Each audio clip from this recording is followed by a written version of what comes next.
Do you guys know that flat earthers can't watch the show Avatar? It's because they don't understand earthbending.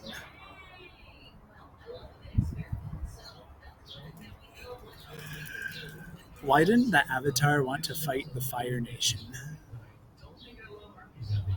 Because they gave him anxiety.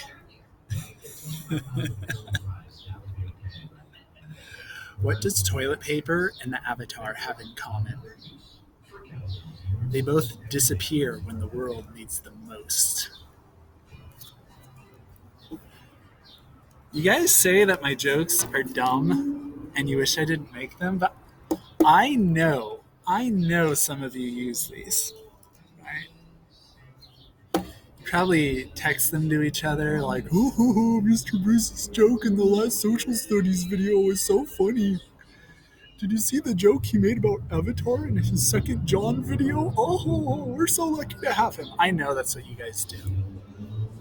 You can say you don't, but I know that's what you do. All right. Anyways, 3rd John. 3rd John. Again, we think it was written by the same author as 2nd and 1st John at basically the same time. We don't know as much about 3rd John as we do about 1st and 2nd John. We have the text, and that's basically it.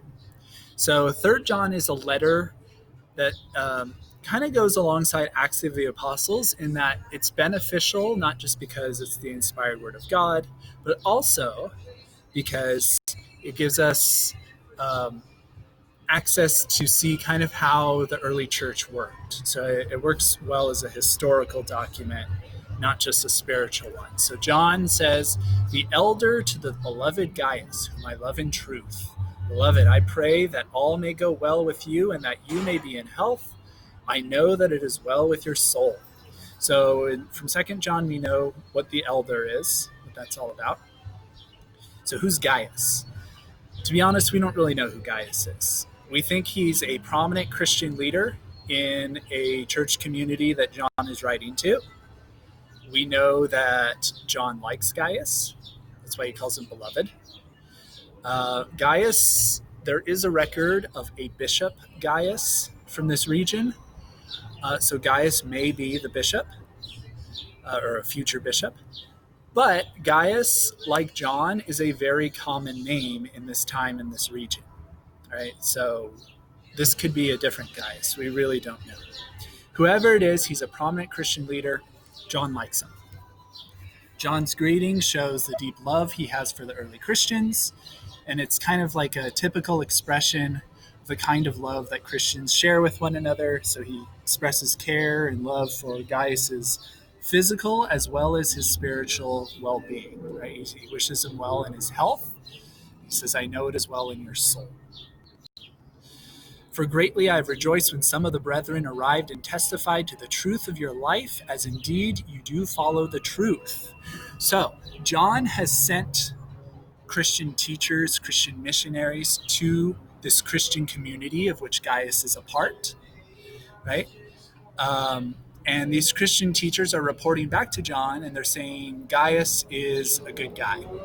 And so John is holding Gaius up as an example of how a Christian is supposed to practice caritas. And John is praising Gaius because Gaius is living, he's practicing what he preaches.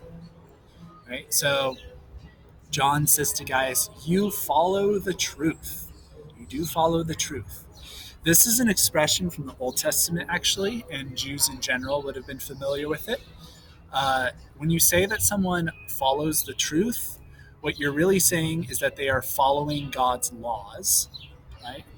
So Gaius is obeying God's laws, and we know that's a mark of a person who practices caritas. However, John also has an additional meaning for "you follow the truth" now, because remember, in John's gospel, Christ says, "I am the way, the truth, and the life." So if you follow the truth, in a Christian sense, not only are you obeying God's laws, but you're also following Christ. You are a follower of Christ if you follow the truth. Right? This is why it's important in Christianity, for example, to always stick to the truth, to never deal in falsehoods. Right? So Gaius is practicing caritas because he's following Christ and because he is following God's laws. Beloved, is a loyal thing you do when you render any service to the brethren. So the brethren are fellow Christians, specifically the Christian teachers, the Christian missionaries that John has sent to Gaius's community. So we ought to support such men, that we may be fellow workers in the truth. Right? So specifically, Gaius is practicing caritas by loving his neighbor, by loving the brethren that John has sent to him. Right? Gaius appears to have welcomed these Christian teachers, these missionaries that were sent out from John, and he gave them hospitality. It means he gave them a place to stay, he fed them, he supported them in teaching and spreading the gospel. So the phrase fellow workers in the truth shows has been interpreted over the centuries as an expression that suggests that the laity also have to evangelize, right? It's not just for the clergy. It's also for people who are not ordained as priests or bishops. Everyone has to spread the gospel. Everyone has to be a fellow worker in the truth, right? So John's goal here is to spread the gospel throughout the world. And this goal can only be accomplished if others who are not priests and bishops and apostles do this. But Diotrephes, I don't know if that's how you pronounce it, that's how I'm going to say it though. Diotrephes, who likes to put himself first, does not acknowledge my authority, prating against me with evil words, and not content with that, he refuses himself to welcome the brethren, and also stops those who want to welcome them and put them out of the church. So John now contrasts Gaius's good behavior, his good holy Christian life, with that of Diotrephes. So Diotrephes is another Christian leader from the same community, maybe a rival of Gaius. And John is saying this Diotrephes guy is not a good leader, not a good Christian. He does not practice caritas. So what does he do? Well, he doesn't welcome the brethren, and he goes farther than that. He stops other people from welcoming the brethren. So that means he's rejecting the missionaries, the teachers that John is sending. So Gaius accepts them and helps them.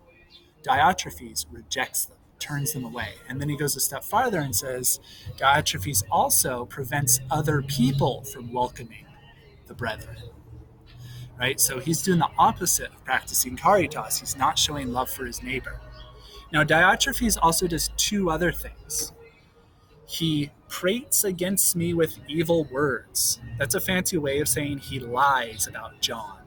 Diotrephes does not like John and lies about him to hurt his reputation. And finally, Diotrephes, as a Christian leader of this community, and again, we don't know if Diotrephes is a lay person or a priest or a bishop, we don't know. But we do know Diotrephes is a prominent Christian leader in this community, and he rejects John's apostolic authority. Right? He refuses to accept John's authority. How do we know he refuses to accept this? Well, John says so. He says not acknowledge my authority. And then, of course, Diotrephes' behavior supports this, right? Because Diotrephes rejects the missionaries that John sends. If he accepted John's authority, he would accept the people John gives authority to. All right. Beloved, do not imitate evil, but imitate good. He who does good is of God. He who does evil has not seen God. Demetrius has testimony from everyone. From the truth itself, I testify to him too, and you know my testimony is true. So here in 3 John, John is once again summarizing one of the messages from 1 John. If you practice caritas, you belong to the fold of God. If you break God's laws, you are not part of the fold of God. You're not practicing caritas. And then finally, he mentions this Demetrius, a third person in this letter, who, like Gaius, is a good example of a Christian who practices caritas. We don't know who Demetrius is. He doesn't appear to be a leader in the same sense that Gaius and Diotrephes are. He's probably the person who carried the letter from John's church at Ephesus to the elect lady church or to Gaius's community. Um, so he's probably the letter carrier. He could be a secretary of John. He could be one of the teachers John sent. We don't really know, but he is a good Christian in John's eyes. All right, and then I didn't include this in the slides, but John ends 3rd John with basically the same greeting that he ends 2nd John with. Very similar wording. Again, John is showing that he cares deeply about the readers of this letter, and he wishes them well. All right, that is it. You will not have to see my face again this summer. Congratulations. Have a wonderful summer, everyone. No more jokes. I know. I'm really sorry. That's just the way it is.